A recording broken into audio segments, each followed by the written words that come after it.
اور ثواب کی خاطر کرنے کے علاوہ، برکت کی خاطر کرنے کے علاوہ اس کا سمجھنا بہت ضروری ہے۔ اللہ سبحانہ وتعالیٰ فرماتے ہیں کتاب انزلناہ مبارک لیدبروا آیاتہ، یہ ایک کتاب ہے جسے ہم نے اتارا ہے تاکہ لوگ اس کی آیات میں غور و فکر کریں، وَلِيَتَذَكَّرَ أُولُو الْأَلْبَابِ، اور تاکہ عقل مند لوگ اس سے سبق حاصل کریں، نصیحت پکڑیں۔ ذَلِكَ الْكِتَابُ لَا رَيْبَ فِيهِ هُدًى لِّلْمُتَّقِينَ، یہ کتاب جس میں کوئی شک نہیں، متقی لوگوں کی ہدایت کے لیے آئی ہے، یہ ایک گائیڈ بک ہے۔ لہٰذا اس مہینے میں ہمیں قرآن پاک کو سمجھ کر پڑھنے کی بھی کوشش کرنی چاہیے، کیونکہ عبادت کا مہینہ ہے اور علم کا سیکھنا سکھانا بہترین عبادت ہے، کیونکہ ایک عالم کو عابد پر فضیلت حاصل ہے۔ تو روزے کی حالت میں جہاں آپ عبادات کی طرف توجہ دیتے ہیں، وہاں افضل ترین عبادت قرآن کے سیکھنے اور سکھانے کی طرف بھی توجہ کیجیے۔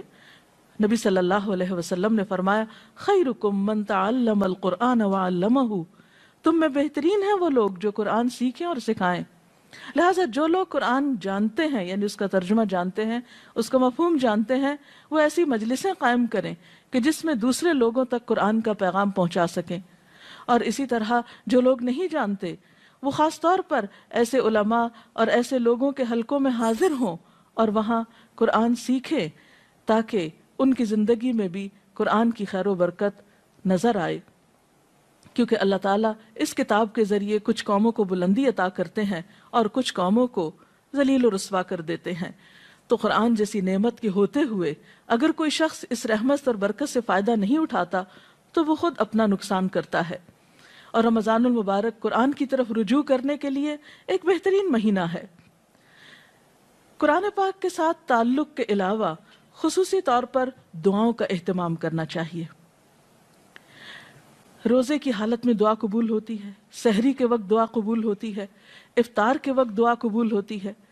ایک حدیث کا مفہوم کچھ اس طرح ہے کہ افطار کے وقت کی دعا رد نہیں کی جاتی، اس لیے خصوصی طور پر گھروں میں خواتین اپنے بچوں کو، اہل خانہ سب کو افطار سے پہلے دعا کی طرف متوجہ کریں تاکہ ان برکت کے لمحات سے فائدہ اٹھایا جائے۔ اسی طرح قرآن پاک کی تلاوت کے بعد دعا قبول ہوتی ہے، جو عام دنوں کے مقابلے میں رمضان میں زیادہ کی جاتی ہے۔ پھر اسی طرح نمازوں کے بعد، نوافل کے بعد، یعنی بہت سارے مواقع آپ کو رمضان میں ایسے ملیں گے جو دعا کی قبولیت کے ہوں گے۔ ان مواقع سے فائدہ اٹھائیے اور خوب خوب دعائیں کیجیے، اور اس میں اپنے لیے، اپنے اہل خانہ کے لیے، اپنے اہل وطن کے لیے، ملت اسلامیہ کے لیے اور دنیا بھر کے انسانوں کے لیے خوب خوب دعائیں کیجیے، کیونکہ جب انسان دوسروں کے لیے دعا کرتا ہے تو اللہ تعالیٰ اس شخص کے لیے فرشتہ مقرر کر دیتے ہیں جو آمین کہتا ہے اور ساتھ اس شخص کے لیے دعا کرتا ہے جو کسی دوسرے کے لیے دعا میں مشغول ہوتا ہے۔ اور ویسے بھی کسی کے لیے غائبانہ طور پر دعا کرنا جو ہے وہ بھی ایک قبولیت کا باعث بنتا ہے۔ اسی طرح پھر نماز، تلاوت، دعا، ان چیزوں کے علاوہ صدقہ خیرات کی طرف خاص طور پر توجہ دینے کی ضرورت ہے، اور خصوصاً اگر رمضان کے مہینے میں زکوٰۃ ادا کی جائے جو صاحب نصاب لوگ ہیں تو وہ عام مہینوں کے مقابلے میں اس مہینے میں ادائیگی کی وجہ سے زیادہ اجر و ثواب پا سکتے ہیں۔ اور یاد رکھیے کہ زکوٰۃ اسلام کے فرائض میں سے ایک اہم فریضہ ہے۔ حضرت ابوبکر صدیق رضی اللہ تعالیٰ عنہ نے ان لوگوں کے خلاف اعلان جنگ کیا جو کلمہ پڑھتے تھے لیکن انہوں نے زکوٰۃ دینے سے انکار کیا تھا۔ قرآن پاک میں 82 مقامات پر نماز کے ساتھ زکوٰۃ کا ذکر بھی آیا ہے۔ یہ ایک اہم فریضہ ہے، اور یہ حقیقت ہے کہ اگر مالدار لوگ اپنے مال میں سے صحیح طور پر زکوٰۃ نکالیں تو اس ملک میں کوئی غریب نظر نہ آئے۔ یہ دوسروں کا حق ہے جو اللہ نے مالدار لوگوں کے مال کے اندر رکھ دیا ہے۔ اب ان کی آزمائش ہے کہ وہ اس حق کو حقداروں کی طرف لوٹاتے ہیں یا نہیں۔ بہرحال ان لوگوں کے لیے قرآن پاک میں سخت وعید بھی سنائی گئی کہ جو سونا چاندی جمع کرتے ہیں اور اسے اللہ کے راہ میں خرچ نہیں کرتے۔ لہٰذا اس مہینے میں اللہ تعالیٰ سے پچھلے گناہوں کی توبہ استغفار کرتے ہوئے خصوصیت کے ساتھ اپنے فرائض کی ادائیگی کی طرف توجہ دینا ضروری ہے۔ اور اسی طرح اگر حیثیت ہو، توفیق ہو تو رمضان میں اگر عمرہ کیا جائے تو وہ بھی ایک بہترین نیکی ہے۔ نبی صلی اللہ علیہ وسلم نے رمضان کے عمرے کو اپنے ساتھ حج کے برابر قرار دیا، یعنی جیسے کوئی شخص نبی صلی اللہ علیہ وسلم کی ہمراہی میں حج ادا کر رہا ہو، یعنی اتنا اجر و ثواب کا کام بتایا۔ پھر اسی طرح آخری عشرے کو خصوصی طور پر عبادت میں گزاریے۔ نبی اکرم صلی اللہ علیہ وسلم رمضان میں جہاں عبادت کرتے، یعنی پہلے 2 عشروں میں، وہاں خاص طور پر آخری عشرے میں خوب عبادت کرتے، خود بھی جاگتے، اپنے اہل خانہ کو بھی جگاتے، کیونکہ اس آخری عشرے کی راتوں میں سے ایک رات میں لیلۃ القدر ہوتی، اور جیسا کہ قرآن پاک میں آتا ہے وَمَا أَدْرَاكَ مَا لَيْلَةُ الْقَدْرِ لَيْلَةُ الْقَدْرِ خَيْرٌ مِّنْ أَلْفِ شَهْرٍ، تم کیا جانو کہ یہ لیلۃ القدر کیا ہے، یہ 1000 راتوں سے بہتر ہے۔ لہٰذا اس رات کی خاص طور پر تلاش کرنی چاہیے، اس کا اہتمام کرنا چاہیے۔ اس رات میں جو بھی شخص اللہ سے ثواب کی امید رکھتے ہوئے قیام کرے گا، اللہ تعالیٰ اس کے پچھلے سارے گناہ معاف فرما دیں گے۔ اور اگر توفیق ہو تو آخری عشرے میں نبی صلی اللہ علیہ وسلم کی سنت پر عمل کرتے ہوئے اعتکاف کا اہتمام بھی کرنا چاہیے۔ اللہ تعالیٰ سے دعا ہے کہ وہ ہمیں بہترین نیکیوں کی توفیق دے اور اس رمضان کو ہماری بخشش کا ذریعہ بنا دے اور ہمیں پچھلے گناہوں کے کفارے کی توفیق عطا کر دے۔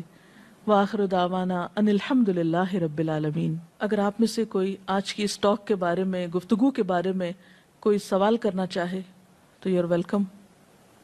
جی آپ سوال کریں۔ ڈاکٹر صاحبہ، جیسا کہ ابھی آپ نے فرمایا کہ ہمارے دین میں 2 بنیادی چیزیں جو بہت اہم ہیں، وہ ان میں سے ایک حقوق اللہ اور دوسرا حقوق العباد، ان دونوں میں توازن کس طرح رکھا جا سکتا ہے؟ کیونکہ عام طور پہ دیکھا یہ گیا ہے کہ انسان ایک طرف ہو کے رہ جاتا ہے۔ اس کی طرف آپ کچھ وضاحت کریں گے؟ حقوق اللہ اور حقوق العباد میں توازن قائم کرنا بے حد ضروری ہے، کیونکہ اگر کوئی شخص اللہ تعالیٰ کے حقوق کو ضائع کرتا ہے، یعنی نماز روزے سے غفلت برتتا ہے اور صرف انسانوں کی خدمت کرتا ہے، تو یہ بھی کافی نہیں، کیونکہ جس کے ہم پر احسانات ہیں ہم نے اسی کا احسان نہیں مانا، تو دوسرے انسانوں پر احسان کرنا پھر کافی نہیں۔ اور کچھ لوگ ایسا ہیں کہ جو حقوق اللہ کی ادائیگی تو کرتے ہیں لیکن حقوق العباد سے غفلت اختیار کرتے ہیں۔ تو ان دونوں میں توازن کے لیے ٹائم مینجمنٹ کی بہت ضرورت ہے۔ اللہ تعالیٰ نے ہمارے اوپر بہت احسان فرمایا کہ ہماری عبادات کے اوقات مقرر کر دیے، مثلا نمازوں کے اوقات مقرر ہیں، روزے کے لیے 1 مہینہ مقرر ہے، حج کا وقت مقرر ہے۔ تو ہم دیکھتے ہیں کہ اللہ تعالیٰ نے اپنے حقوق تو بہت کم ہم پہ رکھے۔ دن میں 5 اوقات میں نماز جو پڑھنا ہوتی ہے، وہ ان کے اوقات اس مناسب طریقے سے رکھے گئے ہیں کہ ہمارے لیے کچھ بھی بوجھ نہیں ہے۔ دن کا ایک بڑا حصہ صبح کا وقت کام کے لیے رکھا گیا، شام میں نمازوں کے اوقات قریب ہیں، لیکن اس میں بھی ادائیگی کچھ مشکل نہیں۔